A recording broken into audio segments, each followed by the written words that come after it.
Hakul basiroh, pos ketiga menyatakan inilah yang dimaksud surat Al-Anbiya 25 atau surat Toha ayat 14. Muncul bergelora di dalam hatimu tentang kalimat ana, saya, ingsun.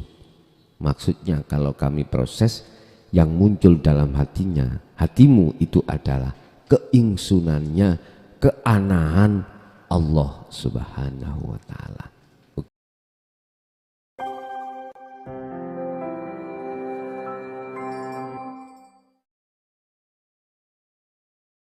Kita mengambil satu tema, iman yang bagaimanakah yang dimaksud iman yang benar di mata Allah Subhanahu wa ta'ala. Sebab satu sisi kita dihadapkan dengan amantu billahi wa malaikatihi wa kutubihi wa rusulihi ila akhiri. Kita diperintahkan untuk beriman kepada Allah wa malaikatihi dan malaikat-malaikat Allah, wa rusulihi dan utusan-utusan Allah, wa kutubihi dan beberapa kitab-kitab Allah dan lain sebagainya. Iman yang bagaimanakah yang dikatakan iman yang sebenarnya? Bapak Ibu hadirin jamaah rahimakumullah, kita tahu bahwasanya ada beberapa tingkat, ada 3 tingkat tentang agama, khususnya di dalam agama Islam. Ada tingkat Islam, iman, dan ihsan. Rasulullah sudah memperinci satu persatu tentang 3 hal itu. Iman adalah satu pembuktian dari apa yang sudah Allah sampaikan di dalam Al-Quran, bahwasanya bukti daripada iman miturut kacamata syariat adalah jasmani ini menjalankan seluruh apa yang diperintahkan dan meninggalkan seluruh apa yang dilarang secara jasmani. Tatkala jasmani ini tidak kita sinkronkan dengan rohani, maka keimanan tersebut belum bisa dikatakan ihsan. Berarti di dalam dunia iman ada nurul iman, ada hakul iman. Ketika saat kita menjalankan seluruh perintah dan meninggalkan satu larangan secara fisik, itu disebut nurul iman. Artinya buah dari satu perintah menjalankan dan buah dari satu larangan meninggalkan secara fisik.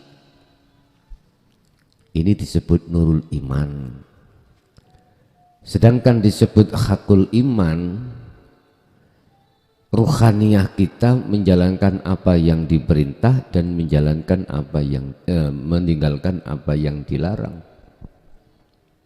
Cukup sederhana. Larangan dan perintah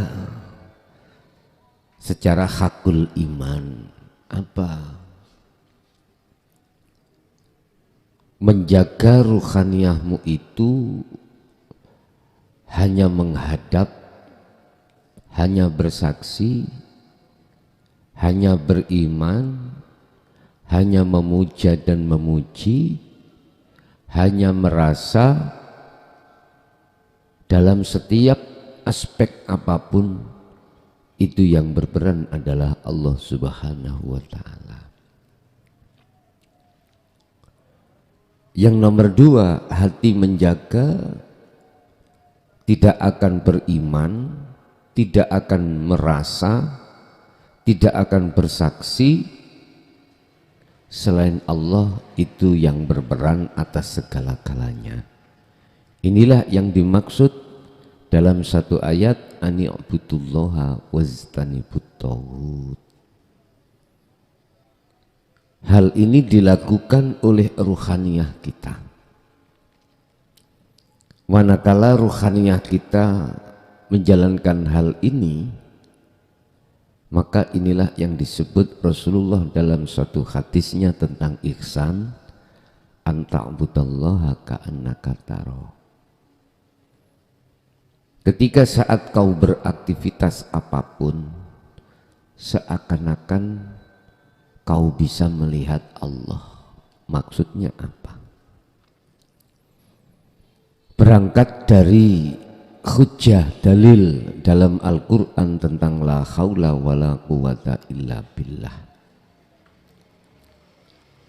Hatimu sadar bahwasanya dirimu ini hanya sebagai objek dari Allah. Apa yang muncul dan timbul di dalam dirimu atau di luar dirimu sebagai makhluk itu hanya sebagai objek. Apa yang muncul di situ semata-mata illa billah.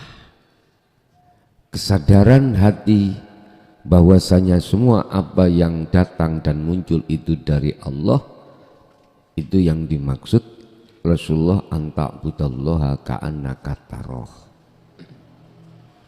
Seakan-akan kau bisa melihat Allah. Itu ihsan. Sehingga tidak ada bahasa iman hatimu selain daripada Allah, enggak ada. Fa'ilam taroh, apabila kau tidak bisa melihat Allah, maka kau harus iman dan merasa selalu dilihat Allah. Artinya apa? Segala apapun yang kau hadapi, hatimu itu jelas-jelas yakin kalau Allah itu dekat dan selalu memantau, dan Allah selalu melayani, Allah selalu menggerakkan atas dirimu. Ini maksudnya Rasulullah. Jadi yang dimaksud iman ketika saat kita masuk di dalam rukun iman yang ada 6, itu harus kau ahadiyahkan. Di dalam diri nama Allah itu siapa? Di dalam diri nama malaikat, Rasul, kitab, ketentuan takdir baik buruk, apapun yang dihadapkan jenengan, jenengan harus mengahadiyahkan seluruhnya. Artinya mengahadiyahkan itu bagaimana? Melihat satu di dalam banyak. Mana kita melihat satu di dalam banyak? Hidup, hayat. Sebab semua apapun innahu bikulli syai'im muhit. Apapun tanpa kecuali itu selalu diliputi Allah. Percaya dan tidak percaya, merasa dan tidak, semua apapun tidak akan luput dari pengliputan Allah itu sendiri. Bahasa meliputi dan diliputi itu masih ada dua. Masih ada dua. Jangan berhenti di sini. Kalau jenengan berhenti di sini dimasukkan kaidah, jenengan dituduh bahwasanya Allah bertempat kulian. Allah bertempat, padahal Allah tidak bertempat. Jenengan harus masuk ke ahadnya. Kalau masuk ke ahadnya berarti tunggal, kalau tunggal tidak ada yang lainnya, disinilah kebenaran dari satu ihsan itu di situ. Memang benar ayatnya innahu bikulli syai'in muhit. Sesungguhnya Allah itu melimputi atas segala apapun. Ini proses muraqabah Bapak Ibu. Proses di mana jenengan iki takarrub di posisi makom muraqabah iku posisi jenengan sudah dekat datang Allah pada Allah. Tetapi masih ada dua. Laksana perjalanan Anda masih disebut salikin, belum wasilin, masih dalam perjalanan, belum dikatakan sampai. Lanjutkan, tiadakan selain Allah, yang miturut ayat tadi bikulli syai'in itu harus lepas, selain Allah harus tidak ada. Caranya sampai melepaskan selain Allah tidak ada di dalam hatimu, masuklah kau di dalam zikir fana'u zikri. Artinya janganlah kau merasa dan punya rasa bahwasanya dirimu ada atau selain dirimu ada. Lepaskan keadaan dirimu itu. Terus caranya melepaskan bagaimana? Kukuhkan keimanan yang ada dalam dirimu, hanya yang ada itu ana, keingsunan Allah. Inilah maksudnya iman itu di situ. Masuklah satu di dalam banyak, lihatlah satu di dalam banyak. Artinya banyak, hidup di si A, si B, si C. Hidup yang ada pada diri Allah, malaikat dan lain sebagainya itu satu pelaku. Kalau Anda melihat hidupnya sebab dihidupi Allah, tidak bisa. Udah kembali kepada iman. Diturut proses enggak apa-apa. Di dalam syariat jenengan iku meyakini adanya selain daripada Allah, contohnya malaikat, para rasul, kitab dan lain sebagainya. Iku bahasa syariat memang seperti itu karena proses Anda untuk mengenal al-haq. Tetapi namanya proses tidak cukup berhenti di situ, harus naik proses berikutnya. Sama dengan apa salikin ketika dia melakukan perjalanan suci untuk bertemu Allah, biasa kita dihadapkan yang namanya alam mukasyafah. Ditemukan alam yang tidak kita tahu di dalam alam malakut. Ada beberapa malaikat, ditemukanlah kita.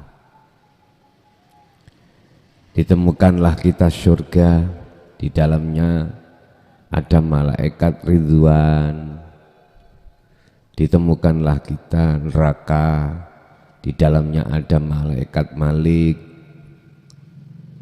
Begitu seterusnya dan seterusnya.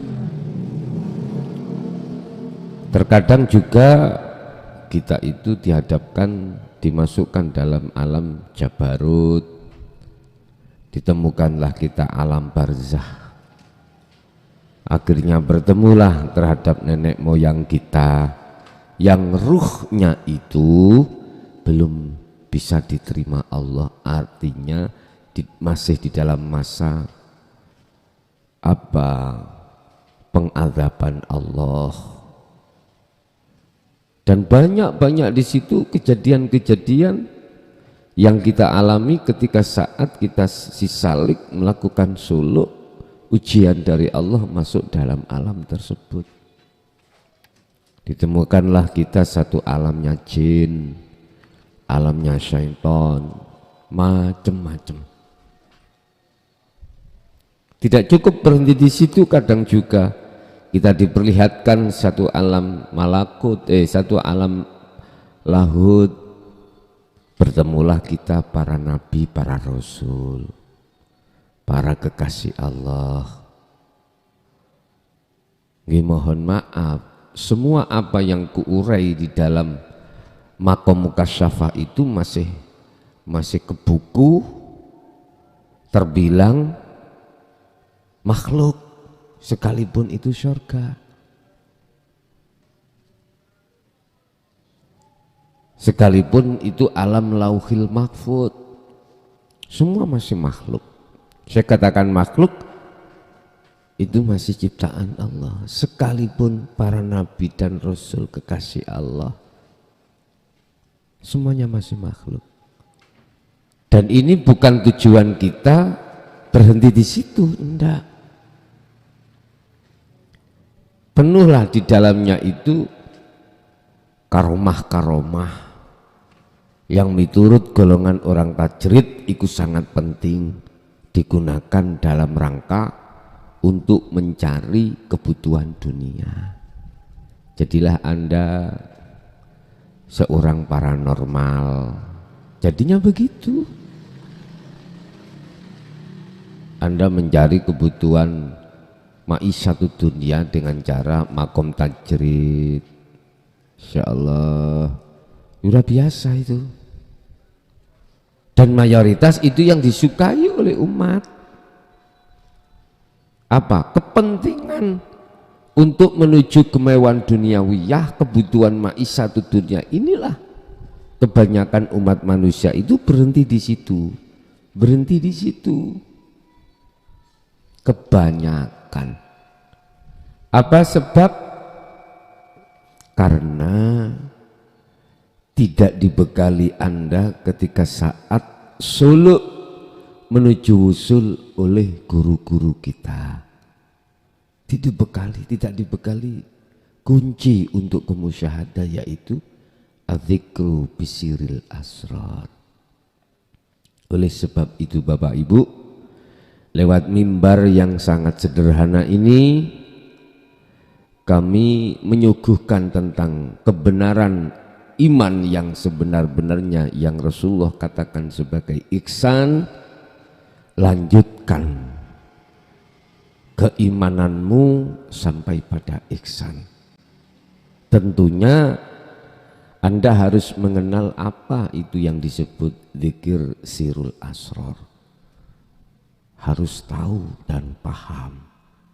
Sedikit mungkin akan kami jelaskan terkait hal itu. Bapak Ibu, kita tahu di dalam Al-Quran itu kita dididik di dalam syariat tentang tauhid la ilaha illallah. La ilaha illallah. Tidak ada Tuhan kecuali Allah. Ini konteksnya adalah nama masihan. Nama awal kita diproses untuk dikenalkan terhadap siapa nama Tuhan kita. Surat Maryam 36, innallaha huwa rabbi wa rabbukum fa'buduh hadza siratum mustaqim. Sesungguhnya Allah ikut Tuhanku dan Tuhan. Ini masih ngomong Allah, masih nama. Fa'buduh, Anda disuruh diperintah untuk menyembah Allah. Menyembah terhadap Allah dengan sebenarnya itulah disebut sebagai siratum mustaqim, jalan yang lurus. Cuman pertanyaannya, Allah yang mana yang dimaksud? Kau menyembah itu Allah yang mana? Ini ada prosesnya Bapak Ibu untuk mengenal Allah. Lalu dinaikkanlah kita mengenal Allah dengan bahasa Dia, la ilaha illa huwa. Huwa, Dia, tidak ada Tuhan kecuali Dia. Nah, kalau sudah kenal nama, artinya sudah tahu nama Tuhan kita Allah, otomatis kita akan mengatakan Dia, karena kenalnya kita masih Allah. Allah yang mana belum pernah ketemu mesti mengatakan gitu. Dia berarti jauh, Allah masih jauh terhadap kita. Bukan Allahnya jauh, cuman kita yang merasa Allah itu jauh. Sampai kadang-kadang kita itu kalau bicara tentang Allah, kita itu telunjuk menduding ke atas. Apa menduding itu? Menunjuk ke arah atas. Seakan-akan di atas langit sabtuju arsy Allah ada di sana. Sementara di sini tidak ada. Dia, bahasa Dia kan jauh, Pak. Lah kalau Allah di atas arsy sana, langit sabtuju di atasnya sana, terus siapa yang menguasai dan menggerakkan alam dunia ini? Kok sering kita nunjuk di atas? Sik mending ngomong apa jari sing ngecet Lombok. Kan ada kadang-kadang ada istilah bahasa kita, apa jari sing ngecat Lombok. Apa kata yang mengecat Lombok? Allah ya karim. Bapak Ibu hadirin jamaah rahimakumullah. Ini kita kenal di dalam thariqah dzikir sirri, muncul dari kalimat tauhid la ilaha illa huwa. Akhirnya kita golongan thariqah wajib tiap hari, tiap saat kita itu berzikir khafi atau sirri, prakteknya diucap dalam hati, masuk keluar nafas selalu dibarengi nama Allah, Allah, Allah. Leise nama kita panggil-panggil terus, panggil-panggil terus. Lah, inilah maksud Kanjeng Nabi, imanmu itu naikkan di dalam ihsan. Dalam ihsan. Akhirnya kita mengenallah tauhid la ilaha illa anta. Anta. Anta berarti di depanmu. Kalau dalam hatimu sudah merasa kalau Allah itu dekat, secara otomatis hatimu akan merasa selama ini zalim pada Allah. Subhanaka inni kuntu minadz zalimin. Merasa zalim. Kalau Anda sudah merasa kalau Allah itu dekat. Lewat dalil mana pembuktian bahwasanya Allah itu dekat? Banyak ayat-ayat yang menjelaskan atas dekatnya Allah terhadap kita. Dalam surat Al-Hadid ayat 3 Allah juga katakan, Dia Allah itu ada di awal dan akhir, di luar dan di dalam. Ada lagi surat Al-Baqarah bahwasanya Allah itu di depanmu. Fa'ainama, dimanapun kau mengarah. Artinya apapun kondisi yang kau hadapi, apapun, ikut walu, condongkan hatimu. Mohon maaf, artinya kita harus merasakan fathamma wajhullah, di depanmu itu ada wajah Allah, condongkan hatimu di situ. Artinya apa? Jangan pernah kau beriman, jangan pernah kau merasakan selain Allah itu yang berperan, jangan. Satu contoh, kita minum kopi, kita makan gulai, kita makan apapun. Rasa yang muncul di situ macam-macam. Jangan pernah punya iman dalam hatimu, datangnya satu pahit itu dari kopi, itu jangan. Hatimu tetap sambung rasa terhadap Allah. Sebab tadi sudah saya katakan, innahu bikulli syai'im muhit. Allah itu meliputi atas segala apapun. Berarti bisanya memunculkan rasa pahit di situ, itu datangnya dari Allah, cuman aja dimajaskan di kopi. Loh gitu loh bahasanya itu. Inilah Bapak Ibu terkait masalah iman yang benar yang Rasulullah katakan itu adalah ihsan. Nah, oleh sebab itu kita harus masuk di dalam la ilaha illa anta, dan di dalamnya lah akan mengeluarkan sistem namanya dzikir sirul asrar. Di situ ada 3 tahap menata iman yang benar yang disebut su'aul basirah. Belajar untuk merasakan dan mengimani hanya Allah lah yang berperan atas segala-galanya, dengan bukti la haula wala quwata illa billah. Tidak ada daya upaya apapun si makhluk, tidak punya kekuatan apapun si makhluk untuk bisa memberikan manfaat dan mudarat. Tetapi datangnya perkara itu illa billah, jelas dari Allah yang meliputi di situ. Nah, iman yang seperti ini jenengan asah, jenengan praktekkan,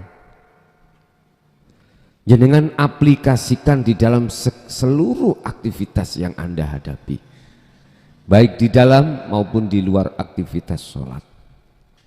Fa aina ma kunta, di mana kau berada, ittaqillaha, yodo takwa sira kabeh, kata Rasul.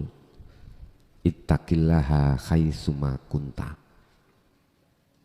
Ini berarti maksudnya takwa di situ adalah mengarah condongkan hatimu iman hanya pada Allah dan tinggalkan iman selain Allah.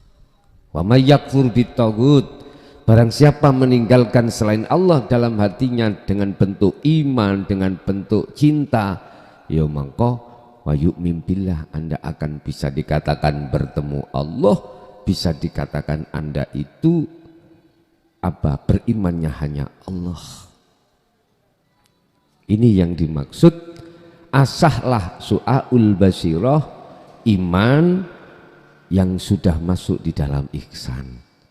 Asah terus, asah terus, asah, asah, asah.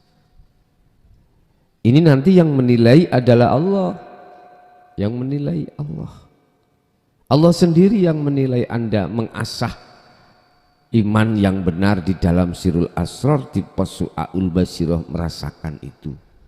Nanti kalau Allah sudah menganggap cukup bersih apa di dalam hatimu tentang syirik, maka ainul basirah, pos kedua, Anda akan dipindah.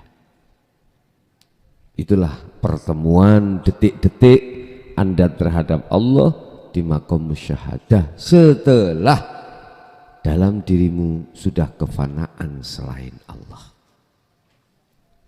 Akhirnya yang ada, yang melihat dan yang dilihat, yang disaksikan, yang menyaksikan itu cuma satu pelaku. Satu pelaku, itulah namanya ahad, yang kita tidak bisa menamai dengan nama Allah secara syariat. Kita tidak bisa menamai. Diem akhirnya, oh iya, tapi diemnya Anda itu akan menimbulkan satu keyakinan tentang ahad itu bagaimana. hakul basiroh, pos ketiga menyatakan inilah yang dimaksud surat Al-Anbiya 25 atau surat Toha ayat 14. Muncul bergelora di dalam hatimu tentang kalimat ana, saya, ingsun. Maksudnya kalau kami proses, yang muncul dalam hatimu itu adalah keingsunannya, keanahan Allah Subhanahu wa ta'ala. Oke, inilah iman yang dimaksud Kanjeng Nabi, anta'budallaha ka'annaka taroh, yaitu ihsan. Siapa yang di dunia sudah ihsan imannya pada Allah, maka inilah yang disebut sebagai qad aflaha. Surat Mu'minun ayat 1-2. Qad aflahal mu'minuna alladzina hum fi sholatihim khashi'un. Ini sungguh beruntung orang-orang mukmin yang ketika sholat dia dalam keadaan khusyuk, berarti bertemu Allah. Beda dengan ayat qad khasiral ladzina kadzdzabu biliqa'illah. Sungguh sengsara bagi seseorang ketika saat di dunia mendustakan atas pertemuan terhadap Allah. Gak mau bertemu. Karena apa? Sukanya bertemu kesenangan dunia hati ini. Ini yang disebut orang yang sengsara di sini. Berarti tak simpulkan, tatkala di dunia imanmu belum sampai ke ihsan, berarti mohon maaf, dari kacamata makrifat itu kita masih tergolong orang yang sengsara, masuk dalam lubang barzah dengan gelap. Yang kedua, ketika iman kita sudah sampai pada ihsan, maka inilah yang disebut golongan yang beruntung masuk dalam lubang. Setelah kita tinggalkan alam dunia ini, kita masuk alam yang kekal, masuk di lubang yang terang benderang. Allahu waliyul ladzina amanu yukhrijuhum minadh-dhulumati ilan nur. Sing sapa wonge, barang siapa yang ketika saat di dunia hatinya sudah hanya condong beriman, menjadikan Allah sebagai imamnya, menjadikan Allah sebagai iman yang benar, maka dia akan masuk di dalam alam yang terang. Walladzina kafaru awliya'uhumut taghut. Tetapi barang siapa yang ketika saat di dunia hatinya masih menjadikan selain Allah sebagai imam, sandaran dan lain sebagainya, apa yang terjadi? Kegelapan. Udah, urusan percaya dan tidak percaya itu bukan urusan kau. Urusan saya cuman bagaimana apa yang diperintahkan Allah ya terhadapku untuk menyampaikan hal ini, sekalipun kurasa hal ini sangat berat bagi saya, tetapi bagi Allah tidak terasa berat tapi terasa ringan.